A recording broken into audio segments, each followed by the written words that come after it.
Many of us wonder whether indeed this is a conflict about partition, about how to divide a land, about where the borders were passed, or whether this is truly an existential conflict about the basic unwillingness to recognize the legitimacy of a homeland for the Jewish people in the only land in which they were ever sovereign.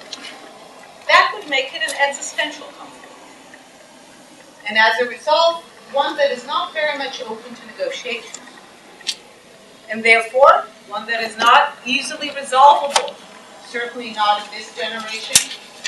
Who knows for how long? Now, what you have politically, when people move from being certain to being skeptical, is that it also becomes very hard to mobilize people. How do you mobilize people politically with a message, we're for partition, we're not sure this is what the conflict is about anymore?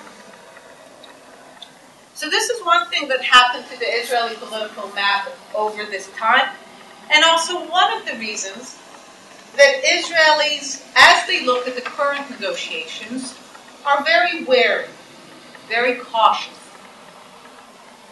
They're not thinking about peace as they did in the 80s and the 90s as an unadulterated word. Excuse me, sir. We're going to allow him to stay. If he interrupts again, you will be asked to leave. Okay? Thank you very much.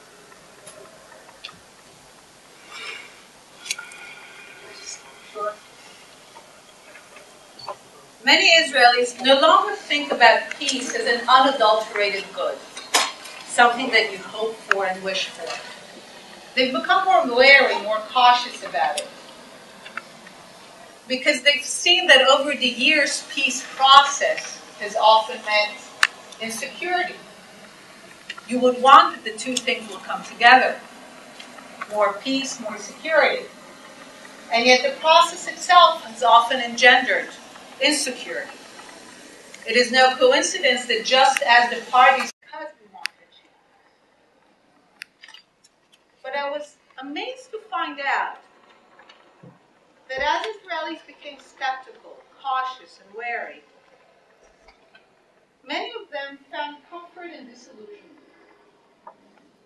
And if you think about it, there is comfort in disillusionment.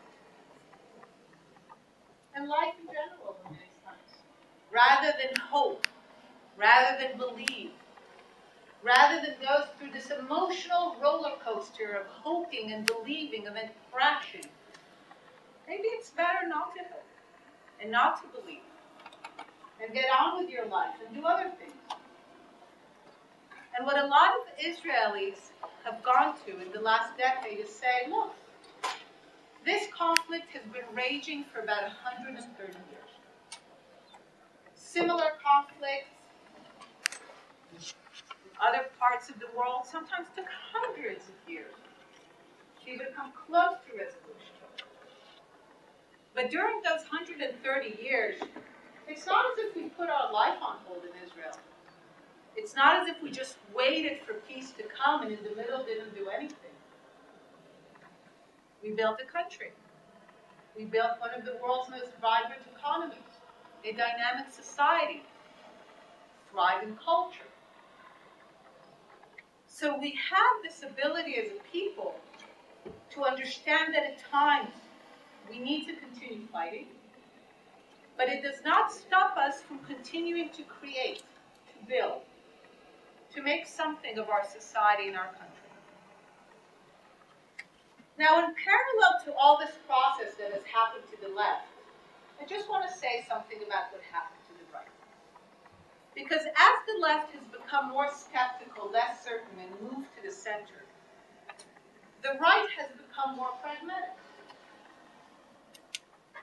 They too have realized that their visions, sometimes messianic visions of a greater Israel, were not supported by the broad Israeli population. The disengagement from Gaza was a breaking moment for many of those on the right. For many years, the settlers on the right told themselves a story. that they were the new pioneers, the new builders, the new avant-garde. And then one day, when their godfather Sharon turns on them and dismantles the settlements in Gaza, they realize that as they look back, no one is behind them.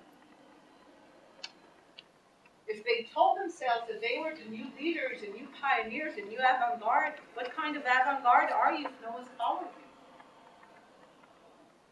And they realized that at their moment of destruction, Israelis might have had empathy for their pain, but they were not about to go to fight for their cause.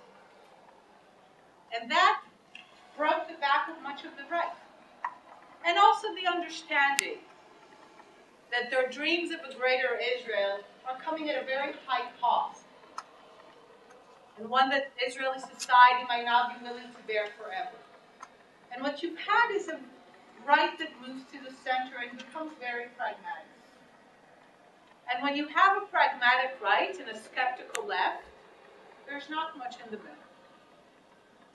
And the Israeli political map, which used to be very partisan, very divided between an absolute certain right and an absolute certain left, each one thinking the other was the Antichrist and leading the country on the road to hell,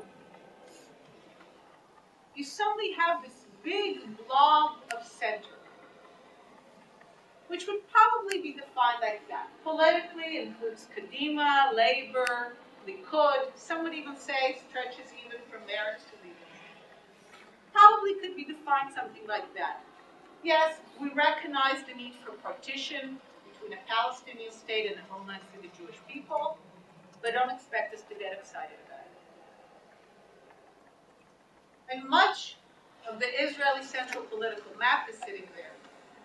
And this is how you also have the very odd situation where the government right now is led by a coalition of Likud, which is now a much more pragmatic right, led by a prime minister, which is a much more pragmatic right prime minister, and Labor, and its chairman and defense minister. And the opposition is composed of Kadima, which is essentially people who left Labor and Likud. So you have, on the one hand, a government that is made up of this pragmatic left, right and skeptical left, and the same of the opposition, which is, by the way, the reason the opposition is finding it so difficult to be the opposition.